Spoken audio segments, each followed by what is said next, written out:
मांगो मत, ऊपर वाले को अपने हिसाब से देने दो। किसी राज्य में एक राजा रहता था। राजा अक्सर गांव-गांव जाकर प्रजा और लोगों की समस्याओं को सुनता था और उनमें सुधार की पूरी कोशिश करता था। उसकी कर्तव्यनिष्ठा के चर्चे दूर देशों तक फैले हुए थे। ऐसे ही एक बार राजा किसी गांव में प्रजा की समस्याओं को जानने के लिए भ्रमण पर निकले हुए थे। उसी दौरान राजा के कुर्ते का एक बटन टूट गया। राजा ने तुरंत मंत्री को बुलाया और आदेश दिया कि जाओ, इस गांव में से ही किसी अच्छे से दर्जी को बुला लाओ, जो मेरे कुर्ते का बटन लगा दे। तुरंत पूरे गांव में अच्छे दर्जी की खोज शुरू हो गई।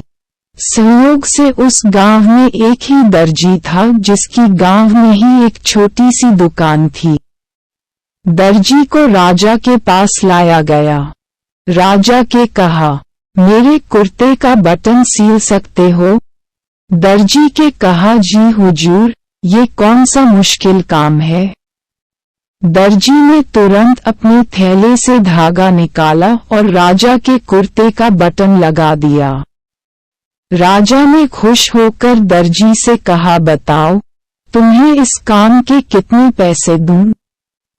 दर्जी ने कहा, महाराज, ये तो बहुत ही छोटा सा काम था, इसके मैं आपसे पैसे नहीं ले सकता। राजा ने फिर कहा, नहीं, तुम मांगो तो सही, हम तुम्हें इस काम की कीमत जरूर देंगे। दर्जी ने सोचा कि बटन तो राजा के पास था ही, मैंने तो बस धागा लगाया है।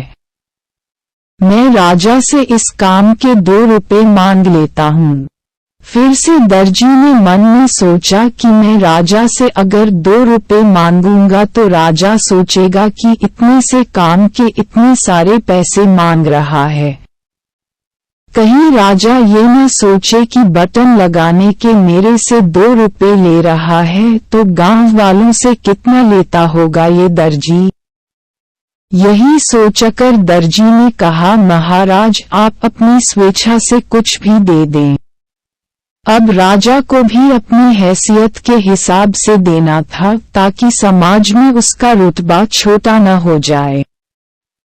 यही सोचकर राजा ने दर्जी को 2 गांव देने का आदेश दे दिया। अब दर्जी मन ही मन में सोचने लगा कि कहाँ तो मैं 2 रुपए मांगने की सोच रहा था और कहाँ तो राजा ने 2 गांवों का मालिक मुझे बना दिया। दोस्तों, हम लोग भी उस दर्जी के समान अपनी क्षमता से सोचते हैं और भगवान से कुछ न कुछ अपनी हैसियत से मांगते हैं।